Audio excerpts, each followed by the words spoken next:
Hi guys, this is D. Evans with Plan Your Future Incorporated. We're back again with another video, and today we want to talk about scholarship opportunities, grants, and the free application for federal student aid.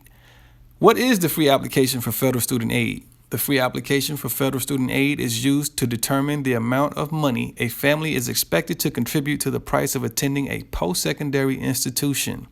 The results of the free application for federal student aid are used in determining student grants, work study, and loan amounts. The free application for federal student aid is critical because it is used for federal Pell Grants as well as other financial aid offered by colleges and universities. You must apply separately for scholarships. We will talk about that later. Fill out the application completely and accurately. Be sure to get it in on time. Even a minor problem with the form could result in delays or the loss of financial assistance. These colleges do run out of money, guys, so please do your due diligence and be proactive. You can now complete the free application for federal student aid as early as October during your 12th grade year in high school. Feel free to call 1-866-756-7346 if you are in need of assistance. There are agents available to assist with any questions or concerns you may have. Even as counselors, we use this number. Sometimes I get parents in my office, they have concerns. I call that number and they are happy to help. Now, the Hope Scholarship, that is a scholarship in the state of Georgia. It's been in effect since the early 90s, since the early 1990s. Every state should have a state scholarship for students. Do your research, and I'm sure you will identify. I know Louisiana has a state scholarship. It's called the top scholarship or something like that. But, Tennessee, other states also have scholarships as well. But Georgia's Hope Scholarship is available to Georgia residents who have demonstrated academic achievement. The scholarship provides money to assist students with their educational costs of attending a Hope-eligible post-secondary institution located in Georgia. Now, there's 5 ways you can actually meet the criteria for the scholarship, and I'm going to name them. All right, number 1, graduate from an eligible high school or accredited high school program with a minimum 3.0 grade point average as calculated by the Georgia Student Finance Commission. Those are the people who calculate the Hope GPA and meet the academic rigor requirement. Number 2, receive a high school diploma through petition of the local school board from an eligible high school with a minimum 3.0 grade point average. Once again, as calculated by the Georgia Student Finance Commission. Number 3, graduate from an ineligible high school, complete an unaccredited home study program, an accredited high school program, or earn a GED and score in the National Composite 80th percentile or higher on the SAT or ACT prior to completion of 30 semester or 45 quarter hours of college degree level coursework.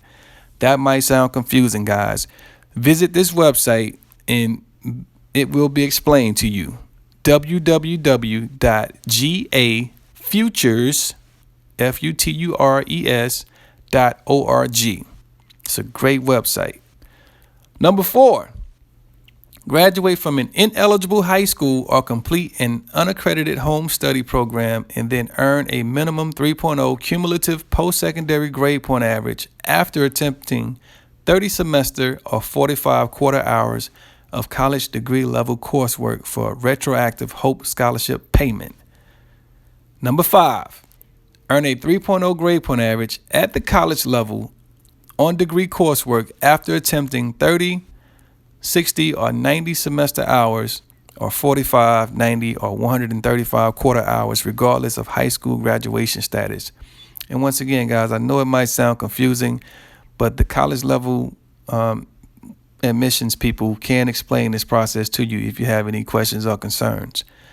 To receive Zell Miller scholarship funding, students must meet all Hope Scholarship eligibility requirements and one of these 5 criteria as well.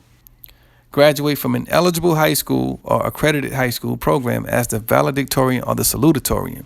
And you all know valedictorian is the student with the highest GPA and salutatorian is the student with the second highest GPA in their senior class. Number 2, graduate from an eligible high school or accredited high school program with a minimum 3.7 grade point average as calculated by the Georgia Student Finance Commission, combined with a minimum score of 1,200 on the math and reading portions of the SAT test, or a minimum composite score of 26 on the ACT test in a single national test administration. Number 3, receive a high school diploma through petition of the local school board from an eligible high school with a minimum 3.7 grade point average, as calculated by the Georgia Student Finance Commission, once again, combined with a minimum score of 1,200 on the math and reading portions of the SAT test, or a minimum composite score of 26 on the ACT test in a single national test administration. Number 4, it seems like they give a lot of options, a lot of ways to qualify for these scholarships.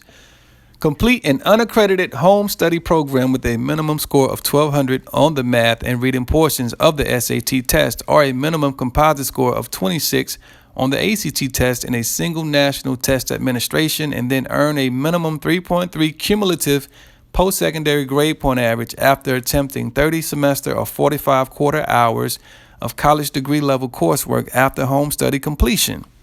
This option allows retroactive payment of the first 30 semester or 45 quarter hours after they are taken.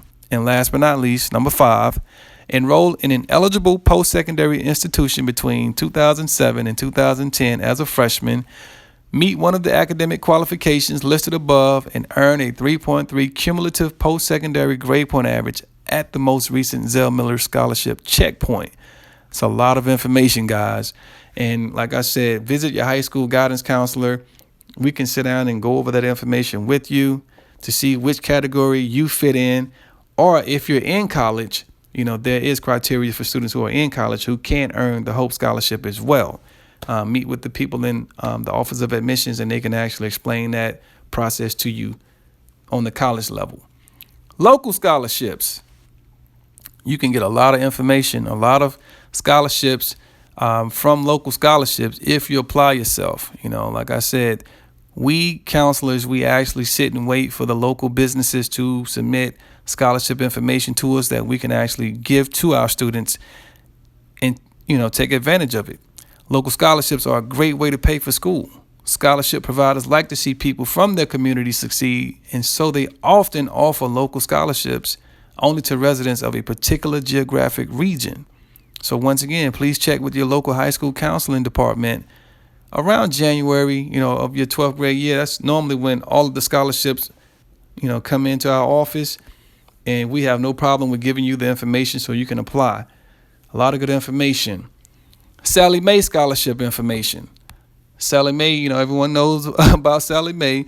Sallie Mae gives, she's the student loan collector, debt collector, but they also have a lot of scholarships, available for students. Register for free access to 3 million scholarships, offering up to $18 billion in free money for college with Sallie Mae. Once you access the website, which is SallieMae, SALLIEMAE.com/scholarship search, you can register for free and create your profile, get personally matched to scholarships, receive email alerts for new matches, and share scholarships with friends over social media. Sallie Mae has a lot of information on their website, but once you create the account, you will see what I'm talking about. It is a ton of information on their website, so there is no excuse for you guys to not get some of this scholarship money.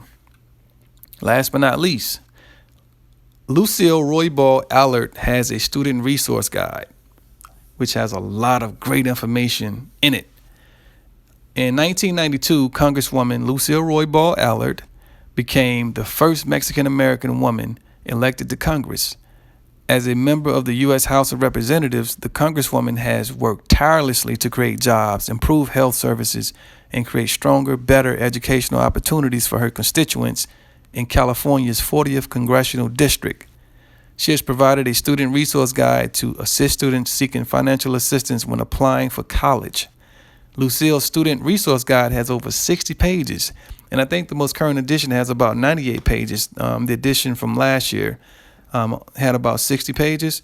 But guys, it consists of scholarships, internships, fellowships, and other opportunities for high school and college students. Some of the criteria may be gender specific, ethnicity specific, or based on religious preference.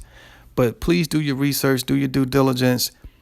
There's a ton of information on that particular or in that particular resource guide. I've had plenty of students to receive a lot of scholarships, from these particular resources I've given you.